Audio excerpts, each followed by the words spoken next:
So we're here to talk about Zeitgeist. Yes. So you two are probably the two most prolific authors on the series. There have been a couple of others, but Ryan, your role has been to direct the entire series. Mm-hmm. Could you maybe explain what that involves? What does that mean? So, basically back in 2007, we did a War of the Burning Sky adventure path, and had a great time with that. And once we had enough experience with 4th edition and Pathfinder, we decided to do a new one. So, mostly just finding the, well, first was coming up with the basic idea, pitching it, and you thought that was a good idea, so we decided to go for it. Then we had to find authors and artists and layout people and cartographers and just wrangling them. But it's a 13-part adventure path, so there's a lot of things that you need to plan for way in advance. Right. That when I run my own campaigns, I don't plan that much, so I have to make sure I have like a good idea of where things are going. It's like if you ever watched The X-Files or Lost, you're like, I don't think they planned the end of the show when they started it, so I wanted to make sure we didn't get into one of those things. Are you saying the end of Lost wasn't as good as it maybe could have been? Is that what you're saying? I have my own little idea of how Lost ended. Oh? Yeah. Okay. I actually had some friends run a Lost role-playing game. We decided to see what would, if we had adventurers on the island, and they basically solved the whole thing in like a week, because that's what gamers do. Polar bears?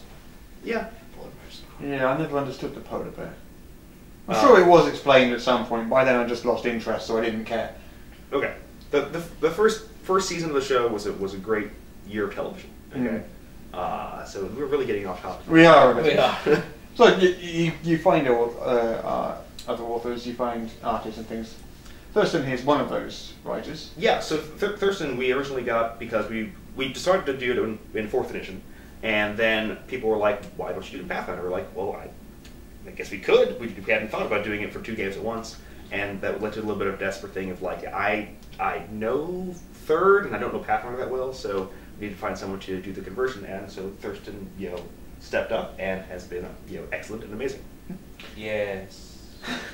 So in general, it's been a case of you've received a 4E manuscript, Yes. and you have converted that to Pathfinder. But you have written at least one adventure, haven't you?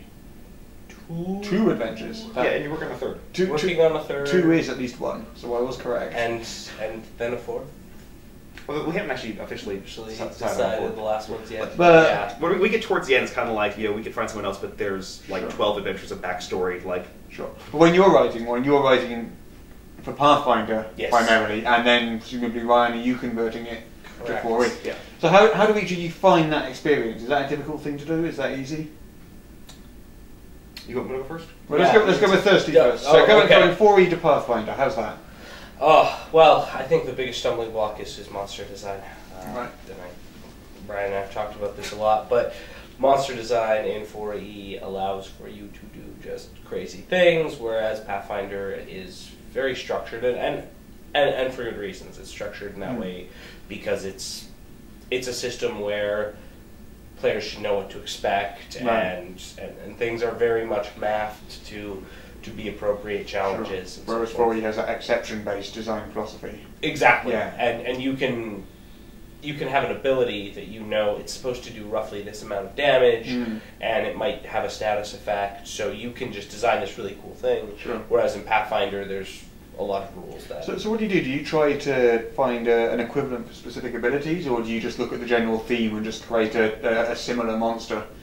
A lot of the times I will take an existing monster from Pathfinder, Right. about the right challenge, and then there will be adjustments made to Right, it okay. that will turn it from, I don't know, like a flying shadow into a flying spectral lion head that opens its 10 mouths and... Oh yeah, I like that one. That was Yeah. So you converted a lot of monsters in your time writing the Zeitgeist. What's the most difficult one? What's the one that really hit you and you thought, I don't know how I'm going to do this? Well, early on, there was the goal. There is a golem that shows up that is a Final Fantasy boss because it has about 3 different forms as you take it down hit points, and this is but a 2nd level adventure, and the stat block is a page and a half long. Most of it is special abilities that are stage 1, Right, stage yeah, 2. I feel like I've got to justify though. It's not like I've now revealed my final form. It's like it's a machine, and like you break it, and as it breaks, it changes what it does. I thought that. I didn't say it wasn't cool. Okay. I was just saying. Of course, it was cool. Yeah. Okay, for me, like I would be self-conscious if we had like a guy who sprouted a wing in the middle of combat and then like transformed into a 30-foot tall Sephiroth god thing. So yeah. So you've written some official Pathfinder adventures. Would you say doing this is different? Yes. How so? Working with Ian Publishing, there's, I will say, more freedom in what I can do. The outlines are nowhere near as intense.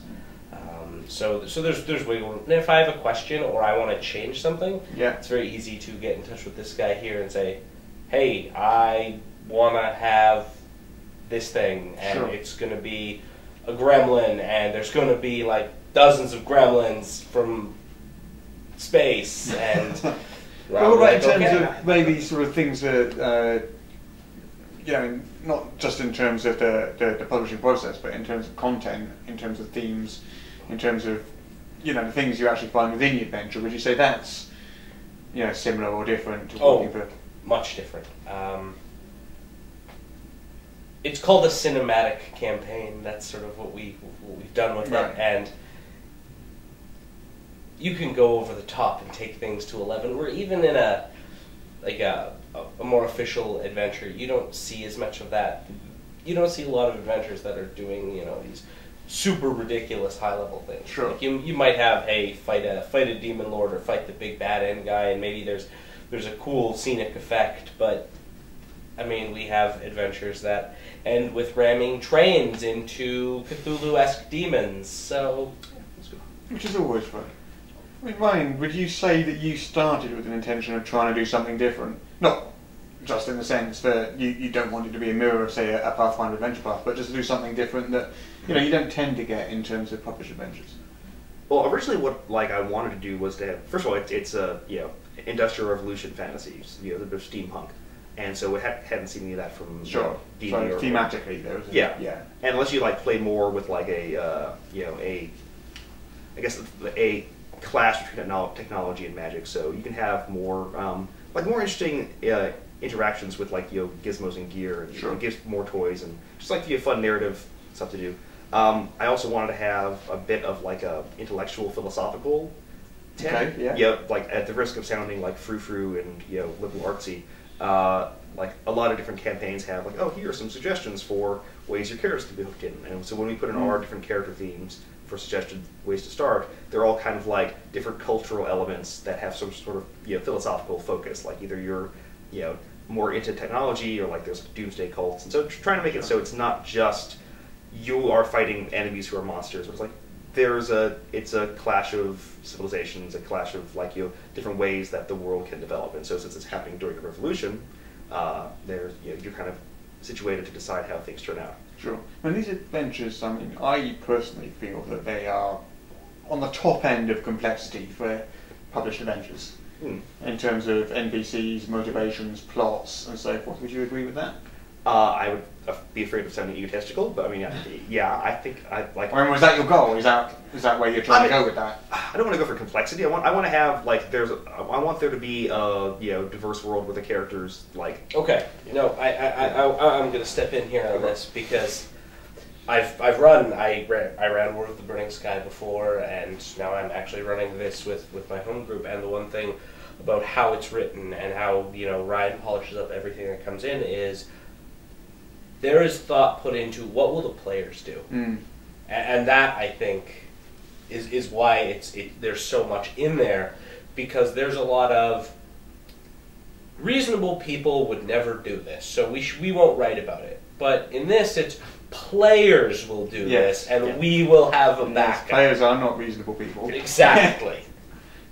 Allowing the bad guys to win, which we actually had to plan for that, because I guess the original outline was you deal with that guy and you find out the next plot hook that goes on to lead to the next venture, and if you are no, we don't want to deal with him because he's dangerous, what the heck do we do? And so, or what if you agree with the bad guys? Yeah. What if you find the big master plan and you say, That seems completely reasonable. What? Let's work with them. Well, to be honest, I don't think the big master plan does sound that evil. It's No, my playtesters were actually like, I think we're playing the villains, like Right. because we're trying to stop someone who's trying to do some. I mean, I don't want to like spoilers and everything, but like because it is supposed to be not like take over the world. It's like philosophical ideas of how things should be. And the adventure path does kind of investigate the grey areas rather than just you are the heroes fighting the demon lord. Yeah. So that creates a sort of more morally complex situation. Now, on the earlier topic of like how we develop the adventures, Thurston and I would occasionally just start chatting on the internet and be like, I had this crazy idea. Like, what do you think about this? I think the current one we have is telekinesis and arrows. Let's not get into that. But just like coming up with ideas that we can do, just kind of bouncing back and forth. So it's less of here's what we need to write, send it off to someone, and he'll write it and we'll get it back. It's more like, oh, hey, we can collaborate and go back and forth. So just moving on to this book here in front of us. Okay. So what we have here is a 500-page, 5 adventures, 2 guides, all packed into one big hardback volume with a couple of bonus pieces on top of that. That took a long time to come up with, and I've spoken to you earlier about it, and you're clearly very proud of the product. What can you tell me about this? What could players or GMs expect to see in this book? Okay, so if you're a player and you want to have a very long, involved campaign that has not just dungeons and things to kill, but actually like a storyline where you can get involved with a setting and have an influence, then I believe that the campaign gives the GM a lot of ways to set things up so that you can have the influence. If you're game master, I think it gives you lots of fun encounters where you can look forward to running this because it'll be like a nice cinematic experience. Sure. Have memorable interactions of crazy ways the player can come up with stuff. And I also think it's very pretty. It is a very, very pretty book. Yeah. But in addition to the actual hardcover, which has the adventures and the material for the GM and the players, we also have little handout. We have you can buy cards. I think we have 60 named NPCs who play at least somewhat prominent role in the course of the first 5 adventures, and so we sell a thing that has a set of cards that have portraits, and so you can hand them out to the players and be like, you've met this person. Oh, and also the set comes with a listing of various magic items the party can get and stats for some NPCs who show up, so that way it's like a handy little prop to go on. Also, we have another one that we haven't finished yet. We're hopefully going to have it out in the next couple weeks, which is if you find this is a note that someone had on them, or some sort of a diagram schematic for the doomsday bomb the bad guys are building. Sure. This gives you actually hand up that to them. Yeah, this whole series is full of lots of player handouts. You and I both are a fan of the old box sets. So exactly. we want to have things you can actually give people. It's fun to have something to hold on to. Sure. Yeah. So other than this book, we produce a book called Admiral of the High Seas, which is a naval source book for 4E and Pathfinder. And that is designed to accompany, it works on its own, but it's designed to accompany this adventure path. How does that fit in to the ZEITGEIST adventure path? So early on we wanted to have kind of an idea of a mobile boat base that the party could use as their sort of headquarters. And so early on you get access to a ship, and there's a few missions where you're playing kind of the CIA of the campaign setting.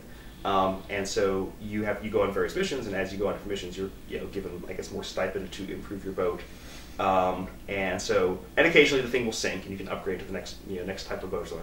And so every adventure we have 1 or 2 naval encounters. It's not like a pirate high seas adventure, but it's a thing to add some different style of gameplay. It's not just going underground in dungeons.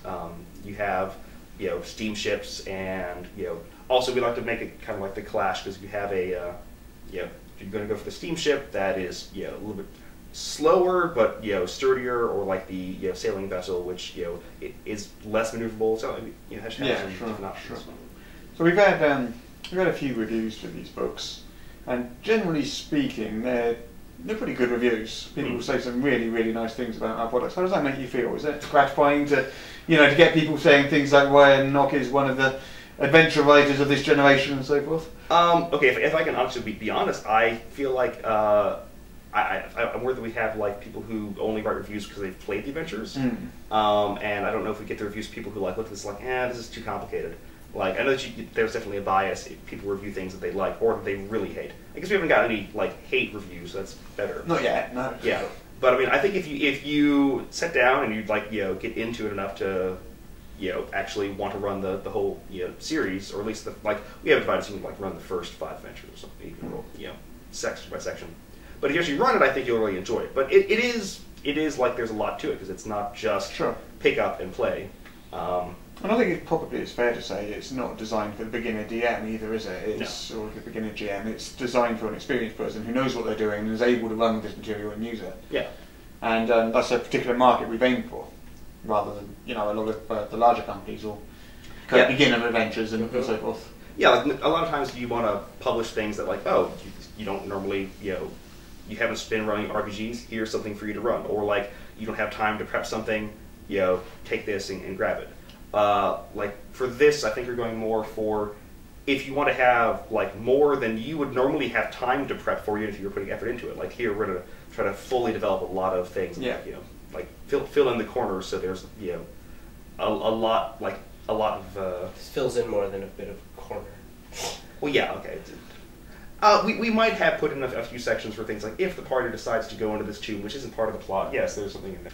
Okay, so there is one podcast, Prismatic Tsunami, and they have like the Metagamers Anonymous podcast. Yeah, I've heard them. Yeah.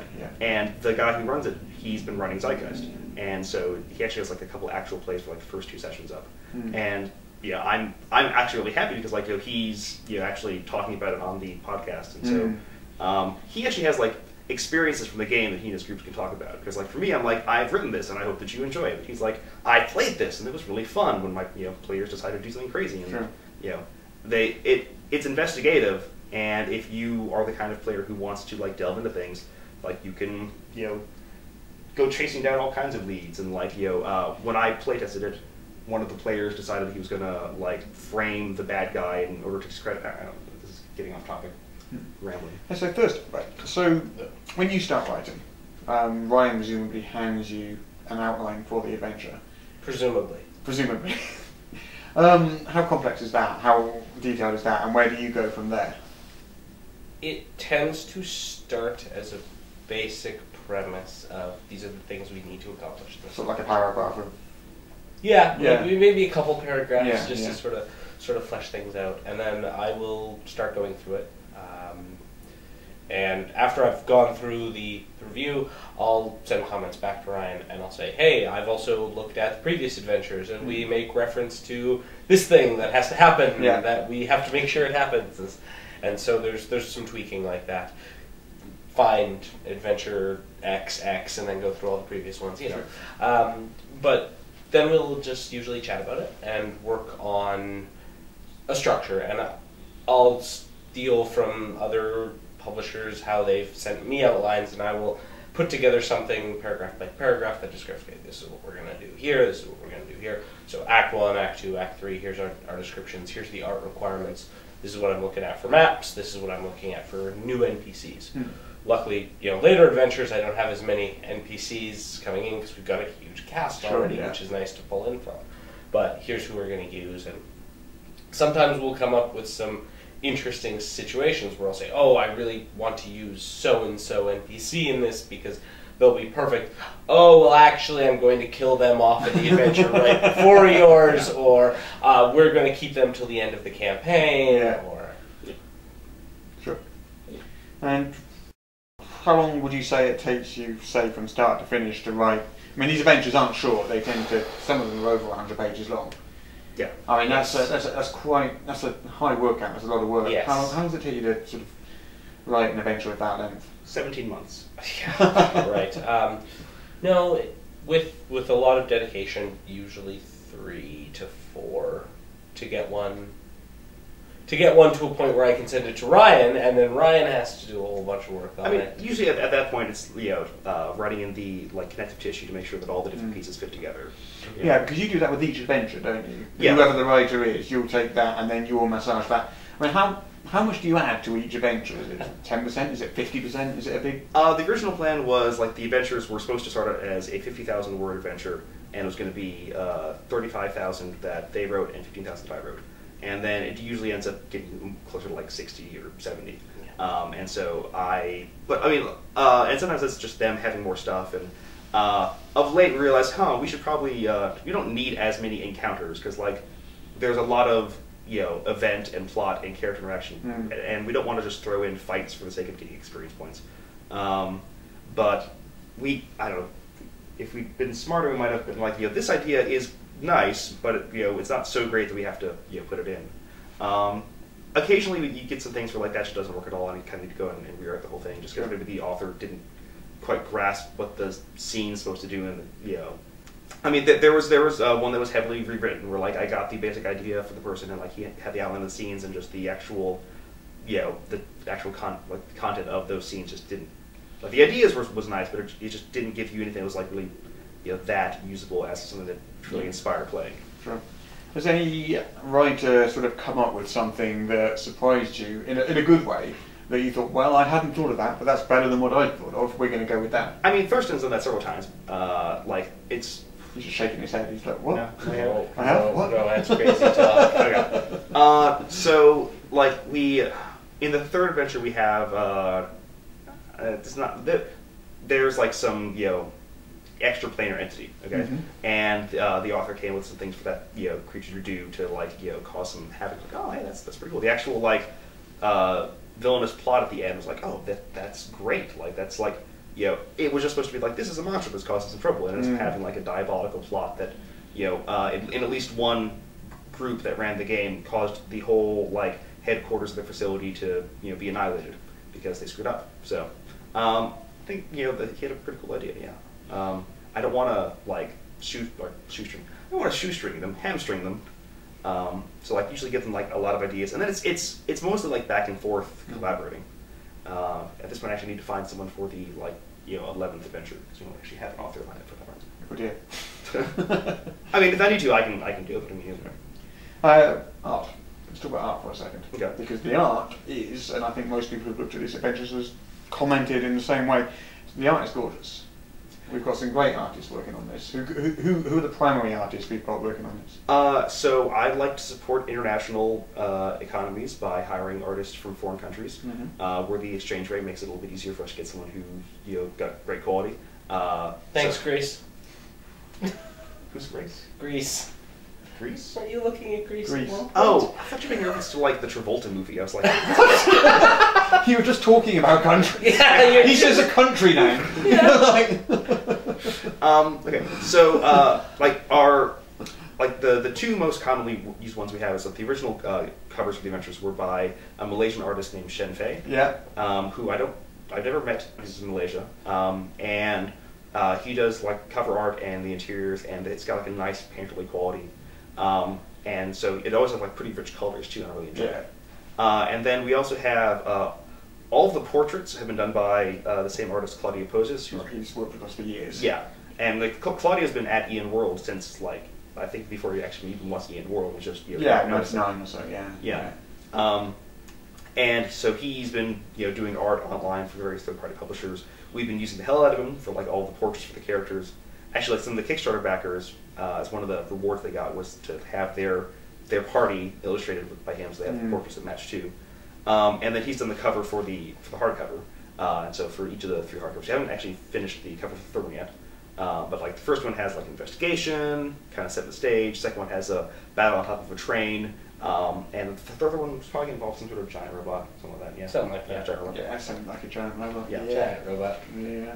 Okay. And then we also have artists from Greece and a few Americans. I actually have some neighbors because I live in Atlanta and we have art colleges there. So I don't know how much in depth you want me to go into, but although I think there was one thing that I actually drew because like it was just like it's gonna look like this, and it's an icon. It wasn't.